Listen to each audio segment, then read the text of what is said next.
our Salisbury reporter, Charlotte Andrews, has been giving it a go. Okay, let's give it a go.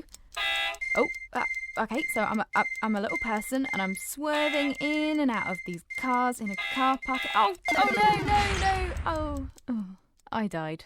My name's Jez Whitworth, and I'm a teacher in computer science at a local special needs school. My background is in software, and I set up a company a few years ago to teach children and young teens creative coding. And I'm based in Salisbury, and we've had a number of really great projects come out of our workshops and classes. I myself also develop on the side. In my spare time, I have the odd side project or two. I've always got projects on the go, and every so often one project gain a bit of interest. Well, exactly, and this is one of them. So tell me a little bit more about the Central Car Park game. Every year I try to get people engaged in my projects. A couple of years ago I developed a tourism app where visitors can follow a historical trail around Salisbury. It was around the time of the poisoning, so I wanted to try and promote a bit of interest in the city, and that went really well. And last year I got families to get together and we built the whole of Salisbury in Minecraft. And this year I thought, well, let's do something really, really silly. Let's develop a series of really silly little games based in Salisbury that only Salisbury or local people to the area would get and understand and appreciate more. So I just picked a random location, Central Car Park, and thought, well, how can I sort of develop a game around that concept? And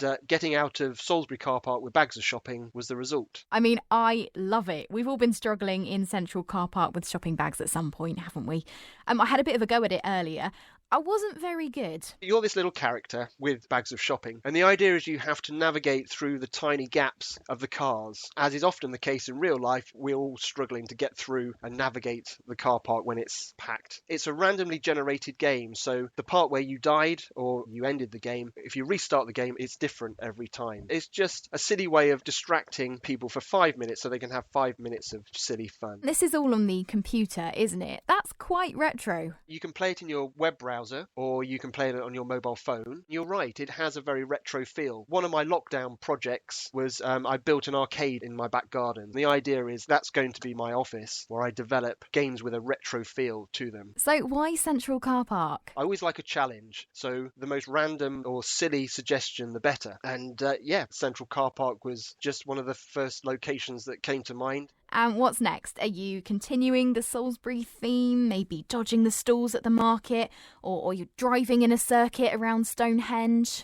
Well, the plan is, I thought it'd be good to open it up to the people of Salisbury, actually. If I can take suggestions with an aim to build probably a series of about 3 little mini-games by Christmas, I could offer it to the public for download, and so they can keep the games and play them as often as they want to, in exchange for like a small charity donation or something like that. I think that would be a really nice thing to do. So yeah, I'd like to throw it out to your listeners to see what ideas they can come up with. Any idea is possible, as long as it's Salisbury-based. The sillier or the crazier, the better. Trust me.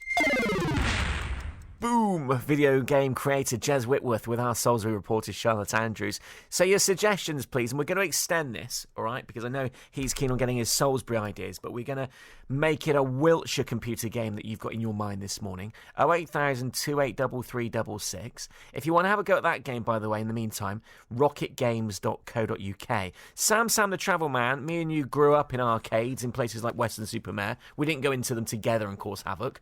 But, you know, Mr. B's down by the pier. Oh. If you were designing an arcade game or a computer game for Wiltshire, what are you going to go for? It'd be quite easy. It'd be a walk-along beat-em-up, a bit like Double Dragon. Oh, yeah. You go up and down the high streets and cities and towns around Would Wiltshire. You spread it around so there'd be like a Swindon version, a Chippenham version, maybe Warminster? Yeah, so you walk along Swindon High Street, for example, you're beating up everybody, put your dukes up, and then there's a boss at the end, and then when you outside Argos or something, you fight your way through to the outlet centre or something, and you fight the boss, and then when you've done that level, you go off to like Marlborough or something up there. I'm thinking if Swindon's where it starts, you've got to think who would be the biggest boss man you could put there at the end. Someone who's going to finish up in Salisbury. That could be the last level. Well, I'm thinking, what about Swindon Council leader David Renard? Because he's a big strapping bloke.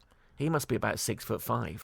I mean, that would be a challenge at the end of the level, wouldn't it? He hasn't got any ground game, though. You just take him down. Oh, whoa, confident talk. Right, I'll commission that. I'm going to go for one called Stay in the Correct Lane on Junction 16 in Swindon at the roundabout. Unbelievable. Time after time after time, people unable to do it in real life. So I reckon if they had a computer game to practice on, it might make me and other perfect drivers a little bit more chilled out. Either that, or who can be the stupidest driver as they exit the Mannington roundabout going towards Toot Hill. Why does that turn everybody into an absolute mess of a driver? What is that all about? You could record the highest speed and flip from one lane to the other at the last minute as much as you liked on a computer game and not harm anybody. 20 past 6, get your games in. It's when